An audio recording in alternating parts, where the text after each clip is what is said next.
Hello, Hamid. Welcome to the podcast, and thank you once again for accepting the invitation. Hi, Georgi, and thank you so much for the invitation. I'm so excited to be here. I'm really happy that you accepted the invitation because I've heard you speaking already on the Architect Network that was founded by Oliver Thomas and the other guys, Faisal, and so on, and on Clubhouse. And I really like what you said on there. And after a few months, we managed to organize a podcast. And I think I can learn a lot from you, and the people also who are listening can learn a lot from you. So in a few words, you're the person that started the very famous platform Parametric Architecture. Am I correct? That's right. Yes. So everybody who's in the architectural field and has social media have seen that platform for sure. Absolutely. So yeah, so basically my name is Hamid Hassanzadeh, as you mentioned. I studied architecture from 2008 till 2012. I studied bachelor's degree. And I managed to start the platform in 2016 after I moved to Istanbul. And since then, it has grown very naturally on social media and very organically using the tools of online media and also website. We have managed to become one of the leading avant-garde architecture platforms. It's not just architectural platform, but it is avant-garde architecture platform because we're focused on a specific topic of parametric design and computational design. So after 5 and 7 minutes, after almost 7 years, I can easily say we have managed to do the best in that regarding that position. And today I was sharing at work that you're going to be on the podcast, and I said, that's the Arc Daily for Parametric Architecture. It's like if you want to go to a place to look up at everything that's parametrical design, because it's not only architecture, actually, it's also design, and you have, for example, shoes, clothing, and interiors. You have really cool caps lately. I see like coffee cups and so on. One thing I'm very curious is like I really like this kind of architecture. Not everything, but certain things, because when you're an architect and when you get to know more and more about architecture, you kind of learn to decide what you actually like and what not so much. Have you been, before starting or while starting the platform, yourself expert in this field? Have you worked as a parametric designer? Absolutely. To answer this question, I need to go a little bit back from the moments that I wanted to go to a school or architectural school. So it was in 2008 that I wanted to choose what kind of major that I should pursue in architecture. And I always liked physics, mathematics, and chemistry kind of stuff. I loved nuclear. I loved to be nuclear physicists, but in order to go to the university with that major, I needed higher points in the university entrance exam. Why nuclear? I don't know. I really love the small scale and large scales, like the scale of atoms, quarks, or these kind of stuff. And nowadays, even I watch a lot of YouTube videos of space-time or Cook-Sagart, the famous channels about space, small scale atoms, neutrons, neutrinos, a lot of these things. That's one of my interest fields, but I don't want to say luckily or unluckily. I couldn't enter the university with those fields. I didn't meet their requirements in terms of the points. And my brother suggested me, maybe you can choose architecture as your field of study. It's an original profession, and you will love it a lot. And I didn't know what architecture is back then, but I really was really good in mathematics. So I chose my architecture to study. Went to the university. I didn't know what it was. At the first a couple of weeks, we had some good instructors at the university, professors. They taught us a lot about what architecture is. They said, even if you are 50 years old, you may not understand what architecture is. And yeah, from that point, I started falling in love with architecture. And in 2012, I graduated from school. And also I was working in architecture offices from 2011. In 2013, I did my military service in Iran. So it's around 21 months, 21 hard months. And I finished it in 2014. And in these years, I was always working as an architect, as a designer, working with softwares like 3ds Max rendering programs such as V-Ray. And somewhere around 2015, I came to Istanbul. I started working in here, and I was able to develop my skills in here. And one of those skills was that I did go after learning softwares, architectural softwares. And there was a day I was sitting in the office, and I was searching for a certain type of modeling on 3ds Max on YouTube. While I was searching for that video, I saw a video of a girl who was doing a parametric modeling on 3ds Max with volume select components. I didn't know what it was. And she was Spanish with a Spanish accent. I didn't know what she's talking about, but I tried to model everything that she's doing on her screen and applied it on my own screen as well. And it was a surface that it had an attractor point. So while you were moving the circle around, all these components were getting smaller and bigger. So the basic attractor point of any parametric design starter, okay? So I applied the same concept on my screen. So it was 2015, summer 2015. I knew how to use the programs, but I didn't know much about parametric design or parametric softwares.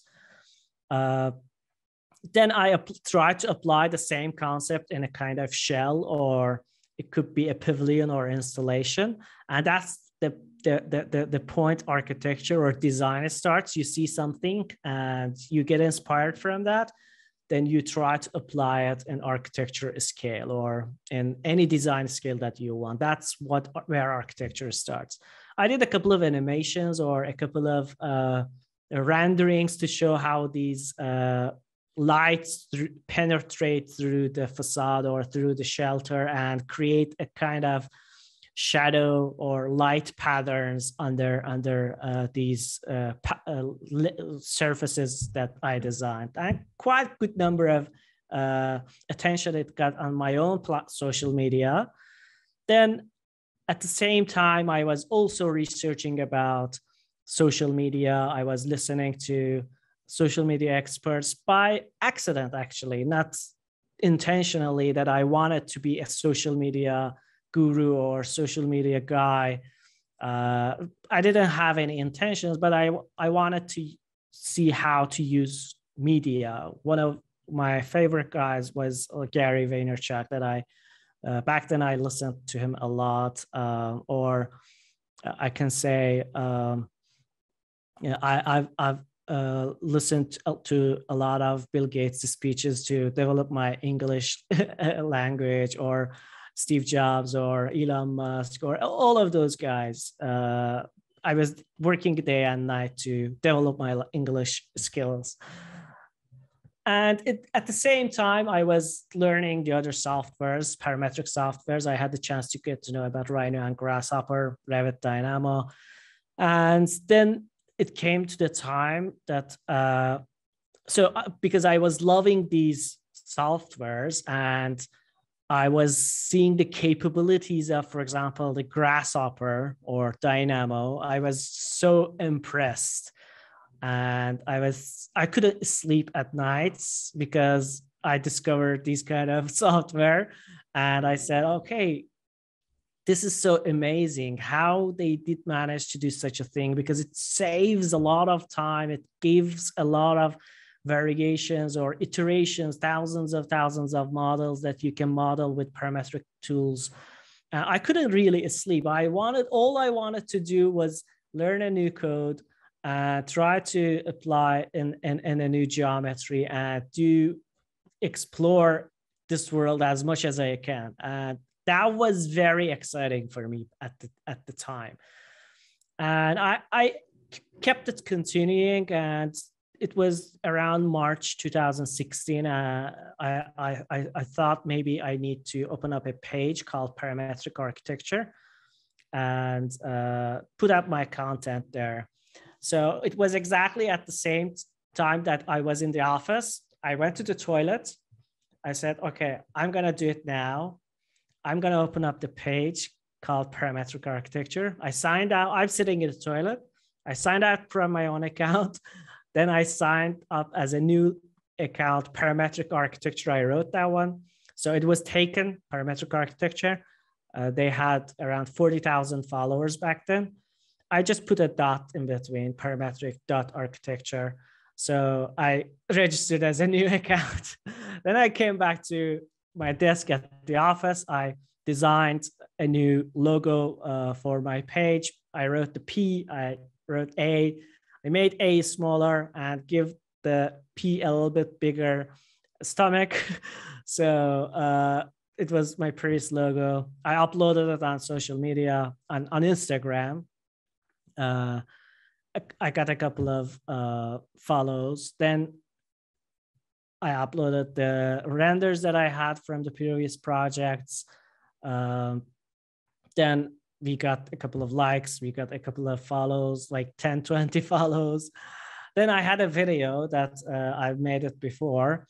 I uploaded that one as well. So in around 1 hour, it got around 2,000. Yeah, around 2,000 views on Instagram. And I had 20 followers, right? A lot of architecture pages liked the video, and it just gave me kind of energy to keep this going. And I didn't stop there. I kept it going. I learned new things, new tools. As I was learning, I was uploading new projects every week on my own channel. And it kept going until I reached to the 10,000 followers just with my own works. And if you scroll back all the way down to 3,000 posts ago, you can see these Instagram posts that they all belong to my own works. And they were just basic ideas of parametric design that I was trying to model and show the tools. And after 10,000, I reached to a point that I said, okay, let's just not be selfish and stop being selfish, actually. As I am learning a lot of things, as I am searching about the projects, reading about them, knowing the architects, let's just put out this information out there as well. As I learn, I let the people to learn as well. So I started publishing other designers as well, the good designers, architects. I had the chance to know a lot of people by doing this. I learned a lot of things by reading about the projects, by writing the projects, sharing the information. And I realized every architect's signature, the style that they're working with, Even when I was seeing their social media posts, okay, without checking the account, I can now guess whose post is this. So I reached in that level. And by sharing the information about these tools, the page got bigger and bigger. And I had the chance to visit offices. They invited me to come and visit. They had those pioneering offices who had 3D printings, who were working with complex geometries, also putting out real architectural objects out there. They invited me. I started interviewing all of them. And the platform just kept going. And because I really loved those softwares, and because it was the connection between that I was looking for, it was the connection between mathematics, rationalizing the design, and architecture. So because I had this missing, not going after mathematics or physics, I somehow was always looking how to rationalize a design or how to connect the design with numbers. You cannot connect design with numbers. It's very hard to reach that point where I think we're 50, 60 years away with that, to collect our senses in terms of data and turn it to the design. Maybe 20 years, I don't know. But that point was when I started becoming more aware of that the thing that I really love this, and I kept it going. I became a parametric designer or computational designer. And the platform, the reason the platform has gotten this big is because I know the softwares. I have worked with them until 2020 on projects. We have presented projects. We have calculated them on computational tools or parametric tools on Grasshopper, because I know these tools very well. I'm the man who runs this platform. I can easily manage to connect with people, to talk with the same kind of language that I'm connected with, to talk about the tools, to talk about the architecture. And yeah, that's the reason. A long answer to your short question could be, yes, I am a parametric designer. I was a parametric designer. I was an architect. I knew the tools. And then I become just the head of the platform and just now running full time on this platform. Well, to summarize, you're very good in maths for architects, but not good enough for physics. Exactly. No, this is something that always scares people who approach these tools, the mathematics. I think that what mathematics helps you a lot with understanding these tools is not much it's not much the mathematics itself, because, for example, when I had Oliver Thomas for the first time on the podcast, he mentioned you can use it also with simple mathematics, but it's the mathematics develops a certain kind of logic in your thinking. And also we had Arturo Tedeschi, and he said you should forget about designing like you draw something. You have to forget about this way of doing. And for me, I have a very strong artistic and geometrical, but drawing geometrical background, because I studied in a school of art in Rome. So when I saw these shapes, I would know how to generate them by drawing in Rhino. I could do every one of those crazy shapes by just using the Rhino tools. But of course, what I miss is this with one code, you can then manipulate this shape in very different interactions. But yes. I haven't given up. I'm working on that. So I should get. Normally, architects just the ways we did architecture before was just draw lines and then come up with thousands of philosophical explanations for that. That's what we did architecture before. But from this point now, it's not valid anymore. It could be valid, since we don't, sometimes we don't, as I said, we don't understand sometimes the senses with numbers. Okay. In those cases, it's valid. It's true to give a lot of philosophical explanations to those lines. But other than that, it should be rationalized. They should have rational explanations. Okay, why you do this, why you do those kind of colors, for example, why you choose this height, or why this geometry rather than the other geometry. That's kind of the thing that we're going towards that. Yes, of course, of course. And I think that there are so many different ways to apply this tool. And then, as it's called parametric, you can insert different kind of parameters. And for me, the most powerful thing behind the tool is that you can insert parameters like material, so safe material. You can insert parameters like the environment and the weather and the sun, and then create maybe the perfect exposition to your building that will save energy. So I really appreciate a lot this aspect of the tool, more than what is more spectacular, like all the curved shapes and the crazy stuff. That's also like, it's cool, but for me it's not when I learn more about architecture, I find myself value more into these other aspects. But I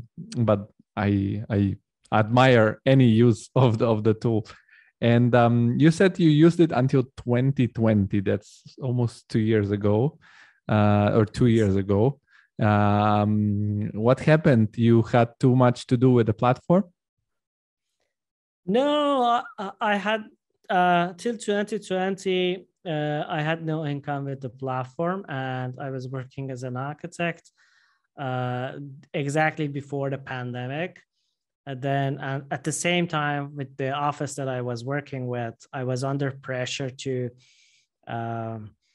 give them equity in my platform as well, without any payments, or with a very unfair deal. They were trying to get equity, or get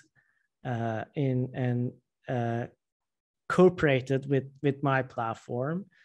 So to save my platform, I just refused this proposal, and it ended up being me fired from the office, because they saw me as a competitor rather than just someone to go together with. And yeah, I started thinking of, okay, how I can design business models for my own platform and start earning from this platform. And it was right on the spot, on the pandemic. Everyone got online, and we started online educations, online conferences, and we had the numbers. We had a huge audience. I built up that audience for 5 years. Okay. And after 5 years, we started these online conference series, workshops, and interviews, which had a huge gain or success for us in terms of, first of all, reputation. Second, as in terms of income. Yeah, I know also personal friends of mine have been on one of the online conference you have organized.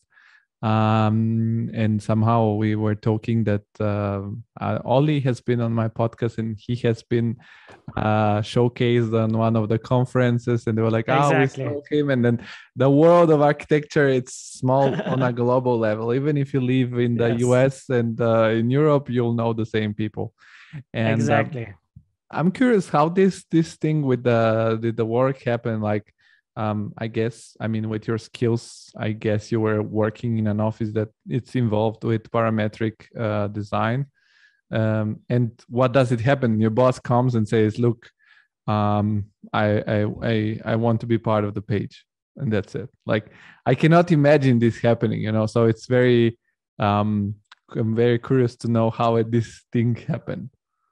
No, at the same time, I joined this office in 2019, and at that time we had around 200,000 followers. I was working during the day for the office, and I was working for myself after 7 till 2 a.m. in the morning, just running, pushing the platform forward.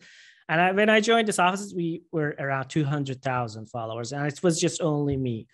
I was doing interviews before as well. So this architecture office was quite big, 50 people, 60 people. And they had the magazine side. It's not a magazine. It's kind of a platform, a foundation type platform that empowers the media, the architects, the architecture, does art galleries or architecture talks, these kind of stuff. And we did as I was working in the office as an architect, we did collaborations, a couple of collaborations, interviews, for example, interview with Mario Carpo, the first version, interview number, I think it's PA Talks episode 3, if I recall. Yeah, we did episode 2, 3, 4, 5, yes, together in collaborations. And as this moved forward, we saw the potentials of this platform that I'm working on. They saw it as well. And they wanted to merge their foundation with Parametric Architecture. But at the end of the day, every deal should benefit both sides, right? It can't be just one side road or one dimensional kind of deal. So I have worked in 2020 that I got this offer. We were around 500,000 followers, and it was just not on Instagram. We were on LinkedIn, on Facebook, on Twitter, Snapchat, everywhere. We had the website. I was working on all full media kind of platform, and we didn't have any income till 2020. I can understand that they were rationalizing on how this company could generate income. We were discussing that, and everything that I proposed to them, I started getting income afterwards, right? I proposed them that we're going to do this, we're going to do that, we're going to do the other thing, and we're going to have a good income. But probably they didn't believe in me. They didn't want to put money and believe in me. They just wanted to be a partner in the company and without paying anything. So I couldn't do that. And I just saved the platform for myself. And I didn't agree with them. So it ended up being me fired because they saw me as the competitor for their foundation. So that story ended up right there. But after that, I started doing everything that I told them I'm going to do for this platform. And I did. So basically you turn it, I don't know, I see it as somebody that uses it mostly as an Instagram user, for example, because it's the easiest way to consume nowadays. And for me, it's easier to go to your platform, see a project that I think is interesting, save it, go find that person on Instagram and say, hello, you want to be on my podcast? But I mean, you have the website, and I see it everywhere. Also on LinkedIn when I scroll through, or everywhere. I don't use Facebook that much. How did you? So I think to analyze a little bit your success on social media is because you found a very specific niche, and you executed very well. Did you do it all alone in the beginning? So because I manage the content creation for the for my podcast on every social media platform. And I don't like social media. I mean, like, don't like using it because it's very exhausting, especially when you're trying to grow. It's hard because it's competitive. You have to do a lot of content. So every day you should put something out there, and I don't do that. And you don't just need to put something out there, but you have to put something good out there. So I'm wondering, did you do everything alone on all these social media platforms in the beginning? Of course, till 2020, I was alone. I had periodic helps in between. I had my girlfriend, which I always wanted to thank you. She was my she worked with the platform around 6-8 months, and she helped a lot. But if you look at the time span of the period of 5 years, 2015 till 2020, I was all alone. In some points, I had some helps, but they were not continuous helps. But I was just putting my own time to create content, do all these publications, read about them, write about them, and search about them, and try to put out the best content. I something that is not awesome, it can't get out there without my permission. Like I was working till 7, and after that I was coming my home, then I was eating, then I started working till 2 a.m. in the morning, reading, writing, creating the content, making them ready, and publishing them during the day, 3 or 4 times during the day. So that was the thing that I was doing in that 5 years. But after that, I had some interns, periodic interns as well, 2 months, 3 months, 6 months. We did pay some of them, but some of them were just doing learning stuff and helping us out. But after sometimes we hired interns for long term, and also hired a couple of people to join our office for full-time architects. And now we're around 8 people. And that's after 2020. Yes. No, it's remarkable. And another thing that I like to ask and to talk about is that, every time you get educated as an architect into this bubble that you have to do everything to make the best project possible. And then, for example, when I joined the professional world here in Germany, I learned that you have to do the best possible for what you paid for. So it means if the client is not paying for a rendering, you don't do a good rendering, just send them a screenshot of the model. And also we have a private life, and you mentioned you have a girlfriend, and also my girlfriend Désirée, she helps also a lot with the podcast and everything, the website and the writing and so on. And how did you manage to keep, how was your private life, so to say, combined with, I know what it means to go to work in the morning, leave at 6:37, go back home, and then start doing something else after you have 8 hours behind you of not I don't know, it's a mental work always. So how do you stay balance between work and private life? That's a really good question. But if I need to answer frankly, because I'm a very workaholic person, I love to work. I really enjoy working. Nothing can stop me. Unless I'm sick or I can't get out of the bed because I'm sick, I'm all the time. I love to work all the time, right? I love to develop myself. I love learn new skills. I love the senses of the word, for example, grow, the meanings of the word, learning, changing. I love these words.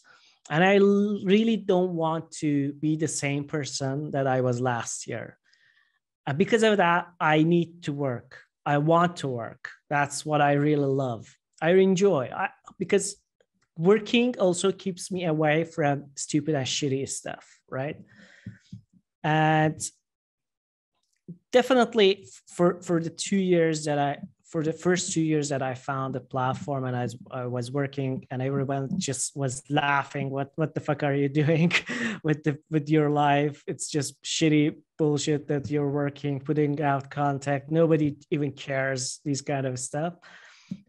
Till 2017, I was always working. I didn't have that much private life. I was talking to my family on phone or sometimes having trips back to Iran. But after 2017, that I had my personal life, I tried to have some time for my girlfriend. We needed to go around, know each other, talk to each other, experience things with each other, travel, and go to restaurants and these kind of stuff. And with that part, when that part came along, it get a little bit harder, right? So you need to remove, or you need to reduce your work hours because you want to be your partner, your family, and because you are working in the office as well. 10 hours or 8 hours you're in the office. So what is left for you is 2 or 3 hours for your private work during the day. So I would say I somehow managed it. Somehow my partner also helped me a lot, my girlfriend. And but I could say it's very hard. It was very hard. It is very hard when you have your own business. You want to grow, you want to change, you want to get more income, but there are certain things that keeps you away from the work and drags your attention out. But somehow I try to manage my time between these things, right? And one of the advices that I could give on this was when I do too much of work, and now because I'm full-time with my own work, when I do too much of work, I get lost between the things that I'm going to do. So getting away from the work and not even thinking about it sometimes helps. For example, I go running, I go out with friends, restaurants with my partner. These things help you get away from the work. And when you come back in the morning or late night, you're coming back to work again, it helps you a lot to work much more freshly. But at the end of the day, you can't work 19 hours a day on a yearly basis, right? You can do 1 week, 2 weeks, 3 weeks, but at the end, on the other hand, you need to switch to family, to friends, to socialize. That's how you grow. You can't be just fully going with the work full day, right? I think it's hard when you have your own platform or you're working with your own company because you need to generate income to sustain the company. It's very, very hard. But when if you achieve that, if you manage to balance those things, you're going to be on the road of success, I believe. You have made me think about so many things during these few minutes. You explained this concept. So basically, I'll do some quick questions, quick answers. Is your girlfriend also an architect, or is she doing something completely different? She was, yes. She was an architect. Yes. And now I guess she is part of the platform. Or she's not your girlfriend anymore. Yes. It doesn't matter. I'm sorry for the question. No, Chris. because this is the thing that that when you have somebody that's similar, it's easier to do the same thing. But on the other side, there is this concept that you lose your samurai armor when you're with someone else, because before that you have that samurai mentality. I have to go work, hustle, a fight, and then there is this person next to you, and then you think, okay, but I missed so much out. It's a little bit like that movie Into the Wild, when it finishes, it says joy is true only when it's shared, or something like that. So and when you do these stuff that are very difficult to put on like a social media popular platform, I can compare it a little bit like to a rocket launch. You need a lot of power to get exactly to get out of gravity, to get to orbit, and then you have this extra gravity pulling you down, and it's a mess. Yeah, that G becomes 15 instead of 10. And then I guess, and I notice it myself, when you work on something extra, these ideas start. There are many ideas that come out together, and then you don't know which one to chase, and you have that limited amount of time.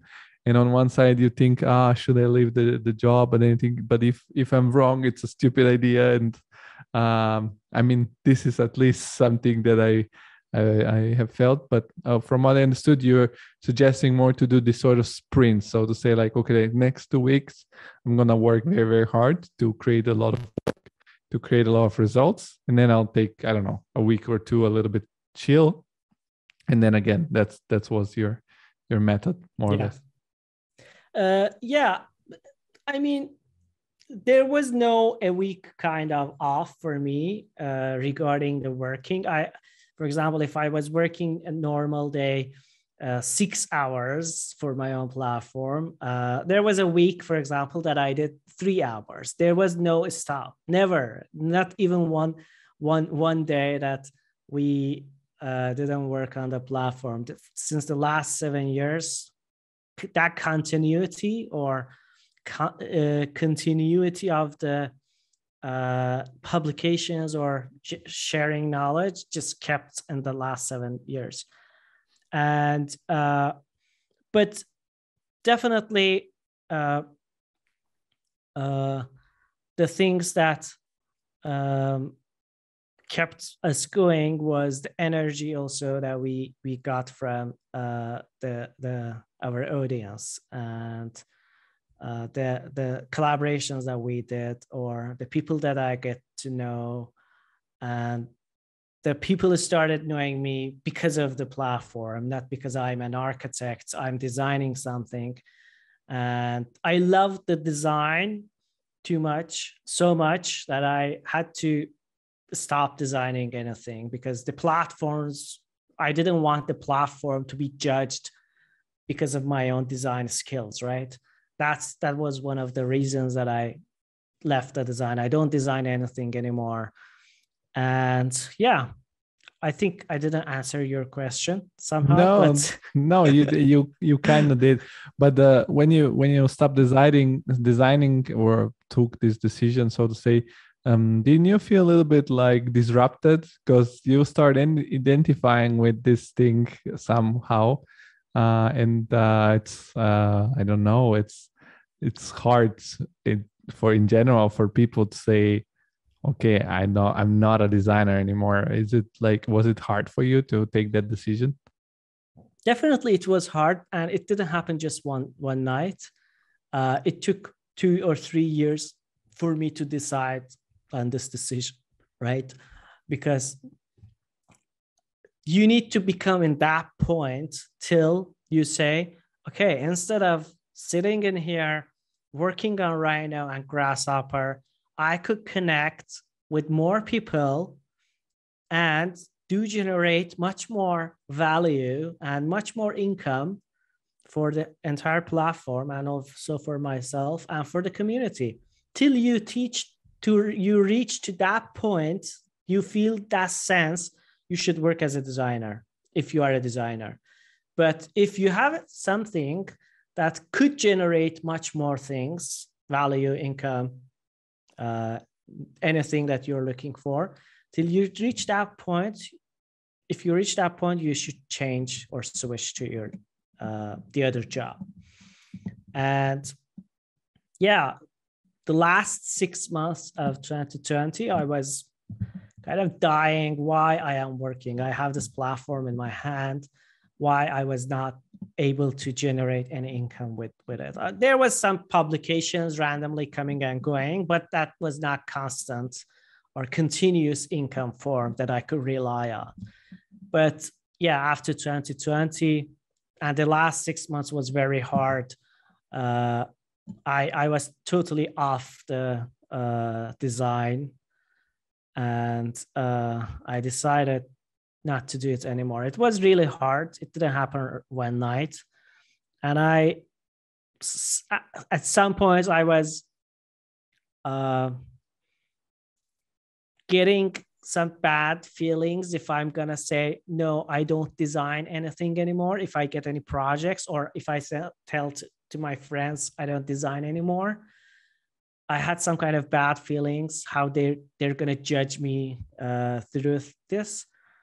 But I could easily overcome those stuff, because at the end of the day, it's your life. You shouldn't give up any shit about other people's ideas about yourself.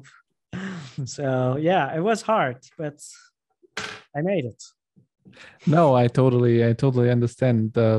It's as I said, sometimes you have to detach from what you consider your identity to achieve greater things. But I'm curious to talk. Like one thing that I love to do when I interact with, for example, on YouTube, it's easier because when I go to a popular YouTube channel, the first thing I do is go to video, sort by all this, and then I see the first thing they did, and then I get this sense of calm and say, oh, they did shit too. if they didn't. So don't tell me you just scroll down to our videos. No, I tried, but there are too many posts. No, on our YouTube. No, on your YouTube, not yet, but I'm gonna do that after the conversation. Yeah, don't do that. Our first videos are really shitty. No, you should leave them forever, because I think this. Yeah, they are there. They give motivation to people who are starting out. But one thing is that I experience in a much smaller scale, because of course this platform is way smaller. It's like you do something like, I don't know, I do a podcast with a certain guest, and I'm like, oh my God, this conversation was so good, and it's gonna definitely break the internet because it was so good. And then I put it up there and nobody gives a shit. And I'm like, I'm curious for someone that has such a popular platform, because there is also the thing, you at some point you say, okay, I tried this for quite enough now, and maybe I should stop it because it's not successful. In your case, how long was it directly? You mentioned the first video you posted got a lot of views, although you didn't have so many followers. Is it gotten quickly viral, your page, or were there some points where it got viral, or was it you mentioned organic growth? What meant, in which numbers was that organic growth? Because no matter how good of a work you do, sometimes Instagram just don't push it. I don't know why, or you maybe can tell me better. But in your first months or first couple of years, what was the growth? What was the how often you were posting and so on? What did the first year look like? Because now for me it's you post something, the platform is so big that it's not so difficult, I guess. Yeah, right. So back then in 2016, Instagram was just 5 years old, I assume, and this kind of influencer idea was 2-3 years around, since 2013, 2014, I believe. And every platform was just starting new, and all these architectural pages, if except ArchDaily or Design or Designable, these platforms that has websites, except those pages, every page that you can check now as big, they started around 2015 and 16, right? And back then, with just by posting a single post, you could collect 2,000 followers in just one day with one post, right? But because I was posting once a week, and it was my own basic idea work, it took me around 9 months to get to 10,000 followers. But after that, I started publishing much more regular, on a regular base, daily, 4 times. The growth was very much more than the things that I've seen before. So daily 3 posts, yes, 1 post a week, it's totally different lifestyles, right? And the second 10,000 was around, I think 3 months. And the third 10,000 around 2.5 months. And then it got 10,000 followers monthly. And it just kept growing until the point that we had the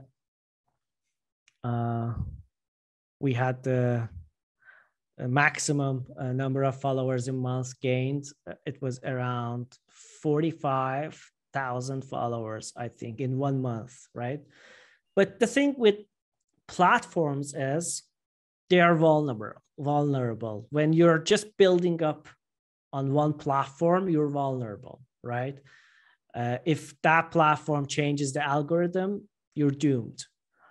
That is something that is now happening on pages on Instagram and Facebook. On Facebook, it happened already for a couple of years, but now it's happening on Instagram, and those pages that are not posting reels, because Instagram has changed its algorithms, and from being a photo-centric platform, because they are competing with TikTok, they have become much more reels-based or video-centric platform.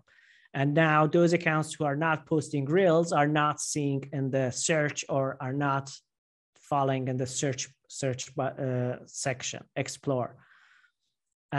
This kills the platform, right? Those pages who are pages relied on Instagram, they would die off by the time. But we didn't stop there. From 2017 and 18, I started Facebook, I started Twitter, LinkedIn, and now our organic growth is much more faster on LinkedIn than Instagram. LinkedIn, in 1 year, we managed to get around 100,000 followers on LinkedIn, which is awesome. And now today on LinkedIn, we are the fastest growing architecture platform or architecture page on LinkedIn. You can check, I can check the data. I can send you the data. Oh no, I trust you, because every time I open LinkedIn, I see one of your posts. Right? And it is the most engaging and much more, the most growing platform on LinkedIn. And we get a lot of traffic to our website from LinkedIn than Facebook and Instagram combined. And we have 250,000 on LinkedIn and close to 1 million on Instagram. So this is the difference between these platforms. If you are relying on just one platform, you're doomed to fail. But we didn't stop there. We did a good job on LinkedIn, and that kept us going.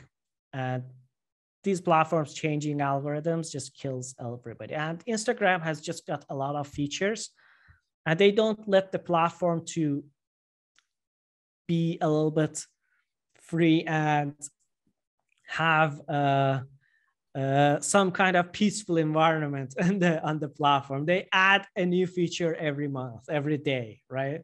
And this kills off the platform and the creativity of its users. Yeah, this is the aspect of social media that I like the least. because I mean, I like social media because social media gives an opportunity for everybody, for people like you and me, to publish something meaningful out there. And they remove, I don't know, if we were back in the days where you need to go to TV or radio, good luck with that. But nowadays you have the opportunity, but also they make this sort of dystopian way of working with it, where I feel bad on like, I don't know. I want to make content that when people consume it, it's a little bit enriching and more meaningful. And I don't know. For example, TikTok, it's a very difficult one because it's, yeah, I don't know, or the reels itself. It takes a lot, way more work to make a meaningful reel than, because you have to make it catchy. Well, it's very easy to make a catchy reel by dancing, or I don't know, or especially if you're a good looking girl, that's the easiest the easiest way to do, or good looking guy, it doesn't matter. So yeah, this is something that what I don't like, but I like that many businesses have now this great tool for making income. Yeah, that's absolutely true, because generally architecture and design is, architecture mostly is photocentric profession, right? We like to see the pictures of the buildings. Maybe video is not that catchy to see, because in pictures you capture a sense of the being there. You dream of, okay, I could be under this cantilever, or I could be in that space, touching that wood, or these kind of stuff. And the Instagram was the best platform for architects, as I know. Not Facebook that worked that much better for architects, but Instagram was by far the best platform for designers and architects. But since Snapchat came along and stories copied by Instagram, then TikTok came along, and then Reels started showing up on Instagram. That sense get lost a little bit. And even when we don't share Reels, our platform just gets less engagement rate when we don't share any Reels, right? So somehow I think this changed the things that architects were doing on social media, especially on Instagram. And now you see much more of those people on LinkedIn rather than Instagram. And that's the transportation from this platform to the other platform. But anyways, Instagram is just Instagram, and it just keep growing. Yeah, because I think LinkedIn, it's the most business-oriented platform where, for example, you can contact anyone, and through the fact that you have your basically CV on there, you can contact anyone and they'll take you more seriously. And meanwhile, Instagram, it's more the platform where everybody on their private channels, they're posting their pictures of the holidays and stuff like that. Facebook, I think Facebook is dying because it has gotten too big and it's only about scam or fighting against each other in the groups. I use it for marketplace, but even on marketplace, there are so many people that are trying to, even when you sell stuff, they try to scam you. So it's very tricky. And Twitter, it's too short and people just more political, more like, I don't know. I have the feeling also that LinkedIn is getting more and more genuine as a platform for more meaningful content, in a sense, meaning like for your business or for your skills, for your education. And Instagram, it's and TikTok, it's more. Do you have somebody on TikTok, but it's more something where it's to have fun? I see it like this way. I mean, I know that there are businesses communicating on there, but it's very hard to communicate I can make an example. You can communicate like Adidas or Nike in a cool way in TikTok in a way that it's funny for the people listening. But architecture, it's I see a lot of those people that do the reels with the rendering, where you see the model and they do the cool music and then it's Yes. done, or the grenade thing that you throw it and the construction site is finished. But I don't like this stuff. I think it's cheesy and it's it's not my thing.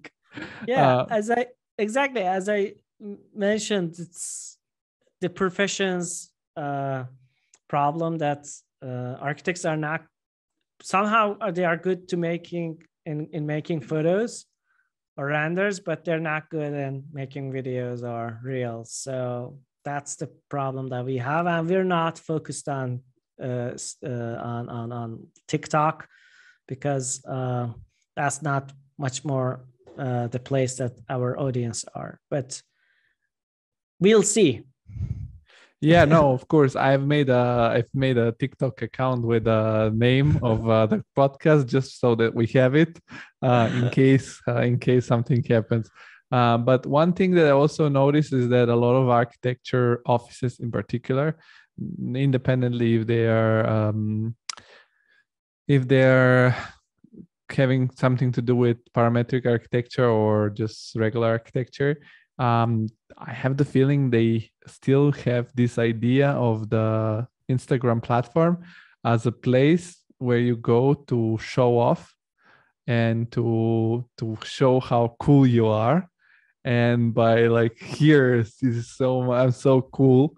And they're missing what I've learned in my small experience is that you have to understand who are you talking to and how you communicating to these people through your social media, how you can be valuable to them. For example, if you're talking to developers, where are those developers and what you should tell them. Maybe you should tell them, okay, this is the project, we have had this challenge, but we solved it this way.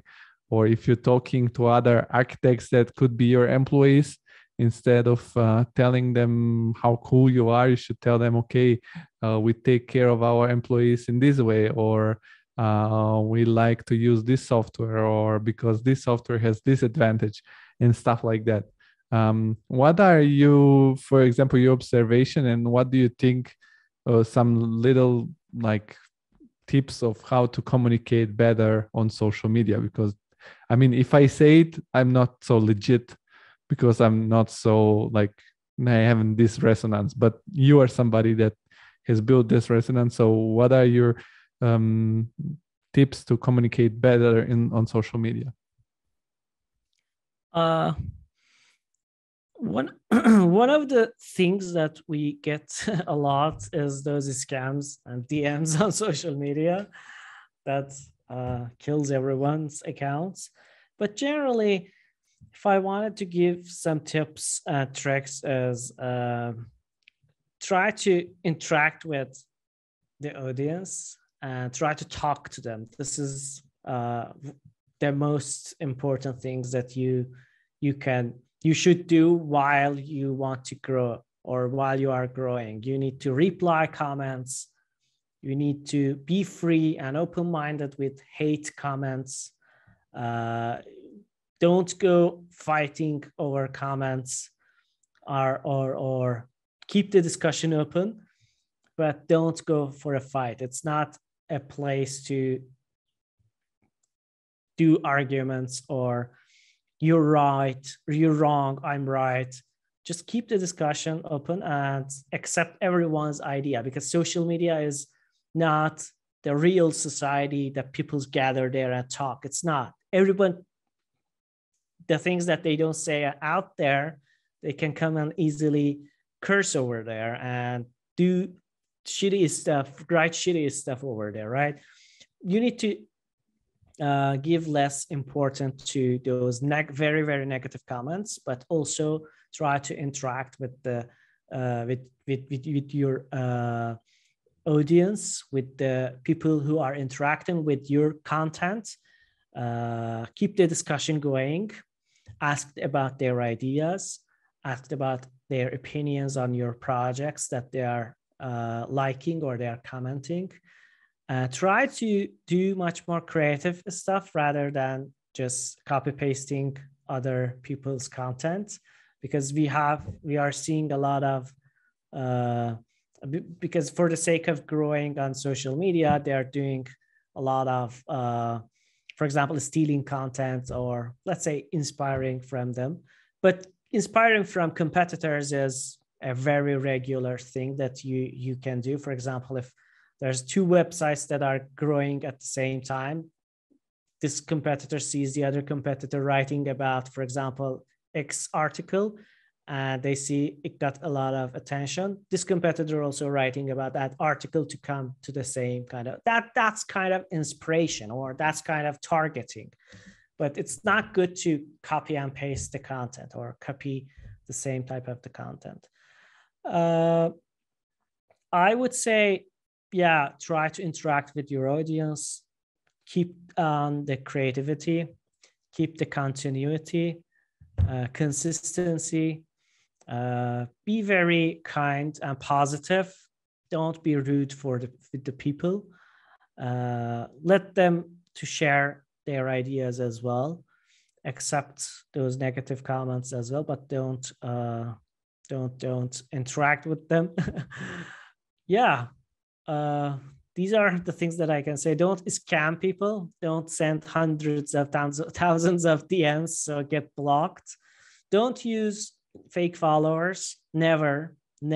Don't use bots. Never, ever. Use tools always, but don't do this stuff. What kind of tools do you use, for example, for the different platforms? Especially LinkedIn, it's a little bit of a mystery to me, like how exactly it works. I go like a blind animal in the darkness. I just just put out the content. Don't when you're starting, and when you're a starter, it's for you much more important to put out there rather than putting out it there with high quality, okay? Because if you go too much in details, you will not post it, or one post would take you hours to manage, right? For the starting point, just put out content, whatever it is you can create. After that, you got better, you got audience, you grow, you can pay more attention to the quality of the content as well. Of course, you need to have high quality content, but don't overthink about it, right? But in terms of the tools we use for our videos, we use After Effects, Premiere. These are our basic tools for videos. For phone tools, I use InShot, PhotoGrid, Snapseed, all these stuff to quick editing of the photos. Writing the content, we use normal website, our website. For editing photos on computer, on cloud, we use Adobe Spark, which is very great software if you're using online. You can work in cooperation of other people as well. Pitch.com is a great software, is a great presentation website that you can quickly present stuff with very ready templates, and it's very cheap to use. Facebook's Creator Studio is amazing. I love it. We use it a lot. And yeah, these are the things that I just came to my mind. I can mention about them. I have a question about Creator Studio. I've tried to use it a couple of times, and when you post from there, is it like killing your reach, kinda? Isn't it? Like, doesn't the algorithm wants you to post it from the phone so that you're hooked to, not only the others? I think because it's the same platform, that's not much true. Sometimes it happens, but that's not much, because they reduce somehow the quality of the photos and while you're using Creator Studio rather than phone. But we had viral posts posted from Creator Studio that just got 30K likes or 40K likes, and they were posted from Creator Studio. But it helps a lot. It helps a lot if you're traveling for 1 week and you can just schedule out all your publications, even your stories.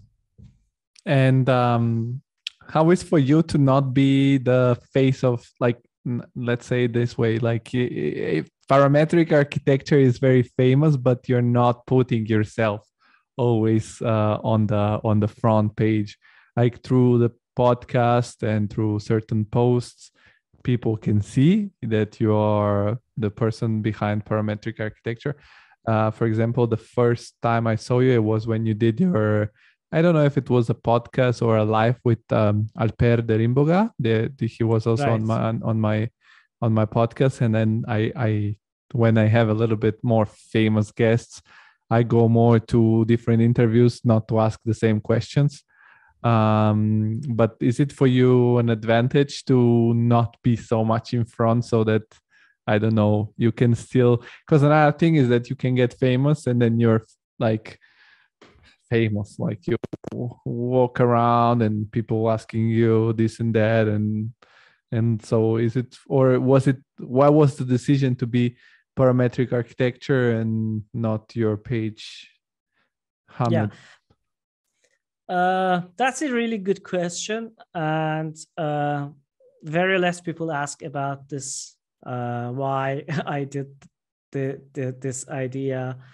The thing is, the parametric architecture is built upon other people's ideas, and it's not a place that I go share my ideas, right? If you want to ask about my ideas, you invite me to your podcast and I can describe what parametric architecture is. But that's not a place that I should go. I don't see this in my desire to promote my ideas about parametric architecture over there. I promote the parametric architecture or the entire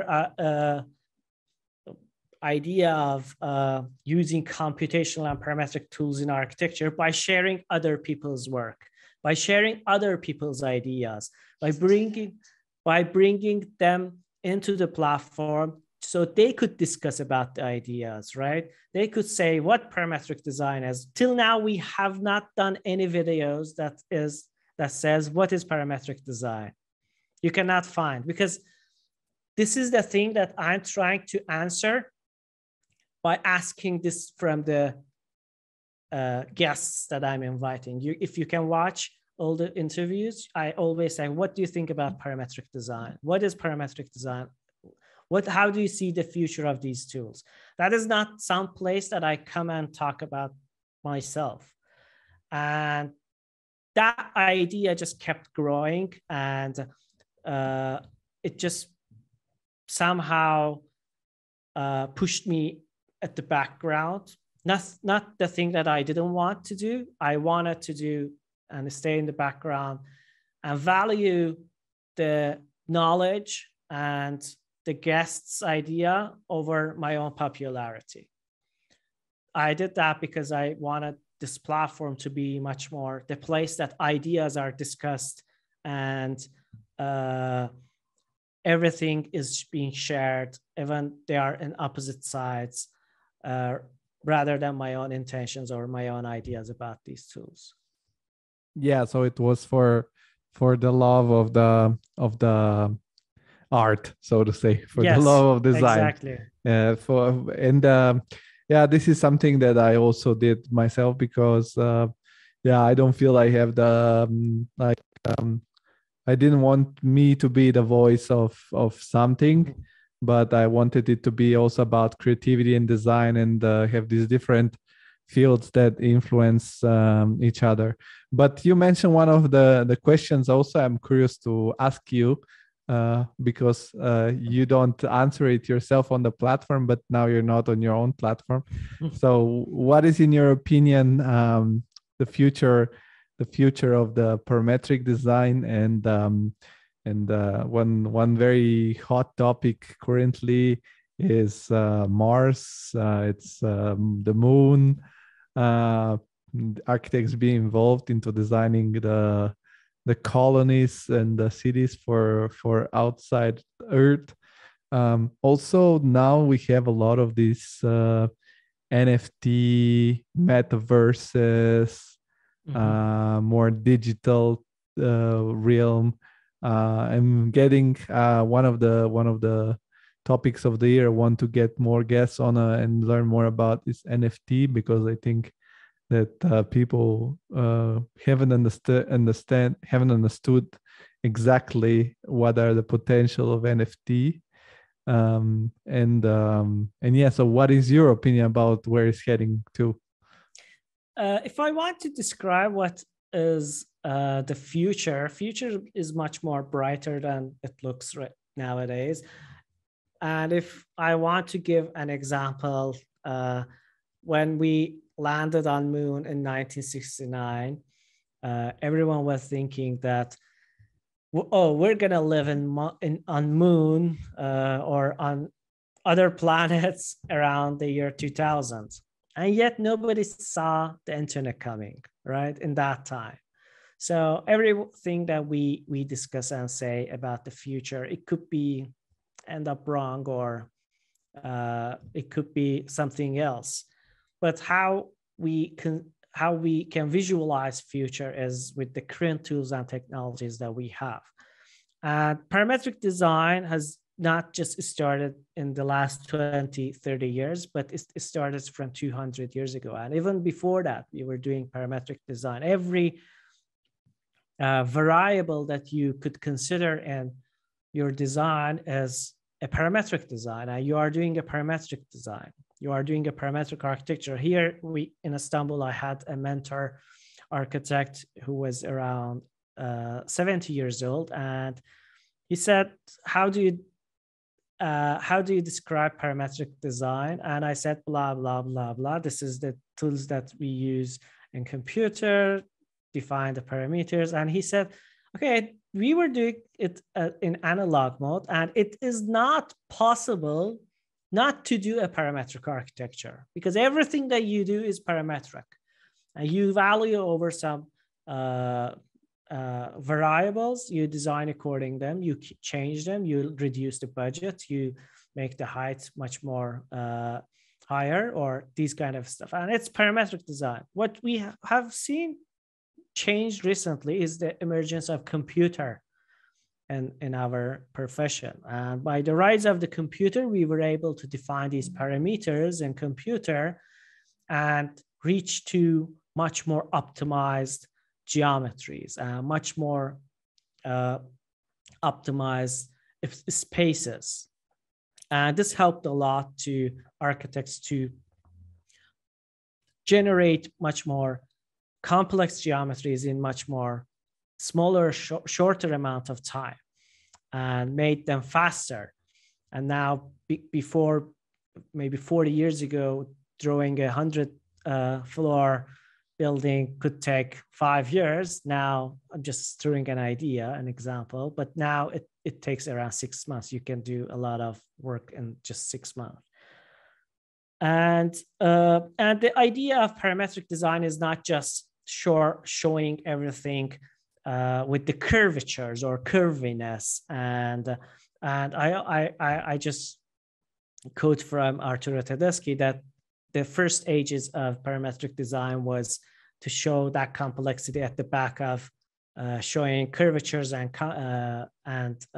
complex geometries. But now we're transitioning to a new era that the complexity of parametric and computational design is staying at the back end, and you're just showing a very simple or very minimal design pattern in the front end. It's like the website, the Facebook website, or the Instagram. It is just very minimal, but at the background there's $100 billion worth algorithms that's just targeting you to your head, right? So now we're transitioning to that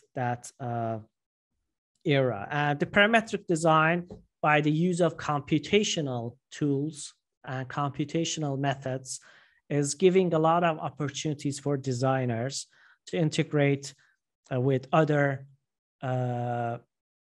disciplines as well, and creating interdisciplinary professions as well. For example, 3D printing, digital manufacturing, digital fabrication.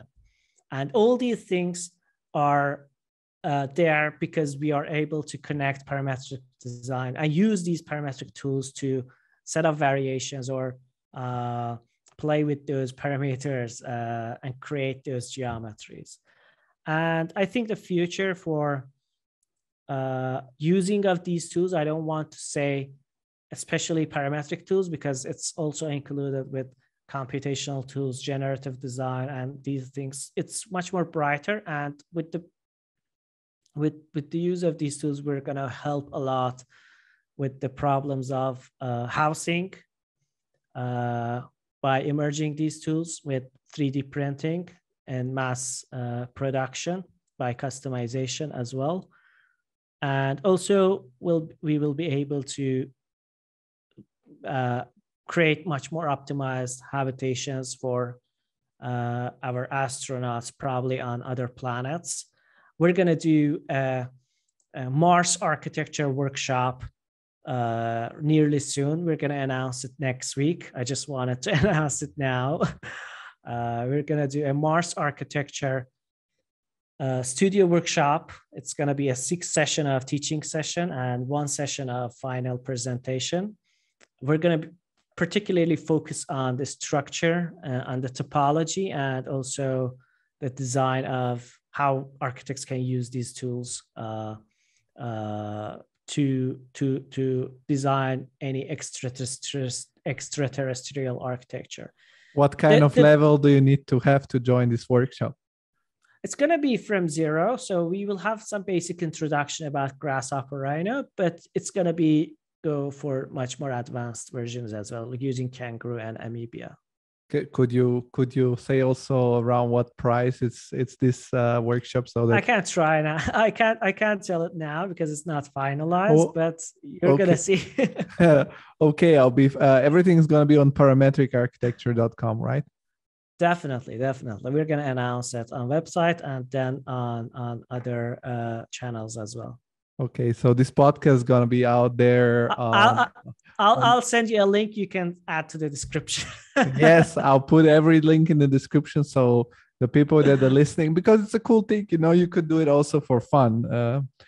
Of course. I mean, of course, it's a nerdy podcast about people that really love design and architecture.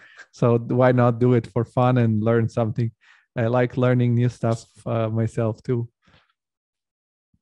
Yeah, thank you. Yeah, it's going to be a great, we've done a quite good number of workshops with pioneers as well, like Arthur Mamamani, Filippo Nassetti, Nuru Karim, Sumin Ham, Eric Carcamo, ZHCode team. I appreciate all of them, all of their times that they were ready to teach to other people as well, rather than thinking about income, thinking about the time and hours that they're gonna put for these kind of workshops. They thought about how to teach on these and show their knowledge and transfer their knowledge to students. I highly appreciate all of those guys, and also ITKE, Jan Knippers and his team. And these are great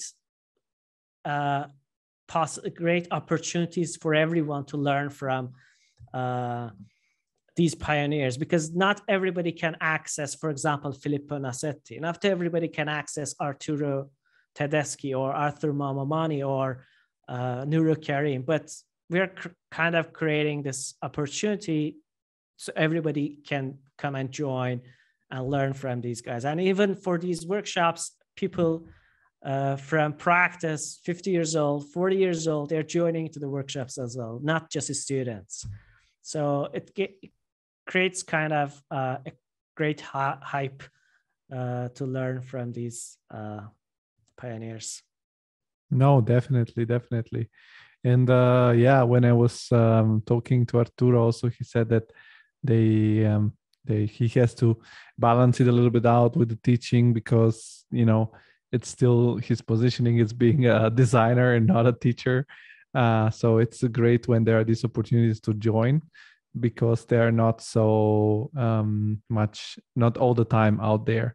And to confirm your preview for the future, I want to movie last year or 2 years ago, I don't remember. They released this movie on Netflix. It's called The Midnight Sky with George Clooney, which probably a lot of people have seen. And you can notice in the movie, the spaceship has this parametric skeleton, and he has a rifle. Midnight Sky? The Midnight Sky, and he has a rifle. And the rifle, it's not as the rifles we have nowadays, but it looks like a skeleton, which is this 3D printed structure. Yes. And when I was watching it at home, and I was telling my girlfriend, like, look, this is parametric shit, because someday we gotta do 3D printed stuff in the future at home. And this is a great example of what you've said. Yes. Thank you. Thank you very much for being on the show. I could talk to you forever, but I want to let you go have a little bit of private time. I always finish the conversation with I want to finish every conversation with a think tank for inspiration. So I ask each guest if they have a favorite book, movie, song, podcast, activity, place. You don't have to say everything, or you could say everything, whatever comes up to your mind. What makes you inspired and pumped up again when you're a little bit low in energy and low in, I don't know, creative inspiration? Yeah, of course. Yeah, I'm inspired a lot with science, history, technology, and future. These are the things and my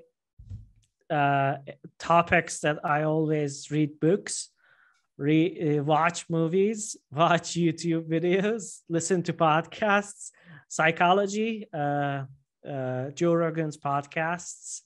And if I want to mention any special book, Sapiens, Yuval Noah Harari, Homo Deus, those three books, 21 Lessons for 21st Century. Those three books are just amazing. I read books regarding artificial intelligence, the higher education for the age of artificial intelligence, what I could recommend. The Fourth Age is one of those, my favorite books as well, The Fourth Age. What I could recommend is, there are a lot of books that I could recommend, because I also listen to books, which gives me much more time to get much more information in short amount of time. And regarding the movies I watch, I really love Star Trek, the series, the movies, Star Wars, and these are, they can be science fiction, but they are possible futures that could be happening, in compared to Harry Potter, that is just a fancy novel. I love Harry Potter. I haven't watched. Oh no, I haven't. You just went very polarizing. I don't know, man. I think Star Trek, Star Wars kind of movies are telling the future much more than this Marvel movies or Harry Potter or. Well, Harry Potter is an analogy. Like it's. I haven't watched. Maybe if I watch, I can change. No, there is an. I'm always looking with that idea. Well, it's not a lot. Like they use the magic, but they use the whole world. Like that book is so popular for a reason, because it's an allegoric book of real life, you know. It says one thing that I like that the book says is that everybody, or even the best people, everybody have light and shadow in within, so that nobody Right. is like so it's I wouldn't read it like with the pure sense of the book. If you ever the movies are a little bit, and even the not for kids, some of them are quite like could be scary, but give it a try in the future, maybe. Maybe. Even I didn't watch Star Wars since 2 years ago. And I always had the same idea about Star Wars that I had for Harry Potter. But after I watched Star Wars, my idea changed. Maybe I can watch it again. I can watch Harry Potter as well and change my idea. No, you don't have to. I often get asked, do you like the new Star Wars? And I'm like, I don't even like the old ones. No, to balance out, you know, so that if you get hate from Harry Potter fans, I can get hate from Star Wars fans to go back to the hate speech. Well, thank you very much. I want to always say you're welcome back when the Creative Insider podcast will be very, very big, so that we can help you a little bit with the followers. Of course. And to everybody, go check Parametric Architecture on all social media platforms and have fun. Thank you very much. Thank you. Thanks, Georgi. And thanks for the invitation. It was a fun conversation. Bye-bye. Thanks for having me. Goodbye.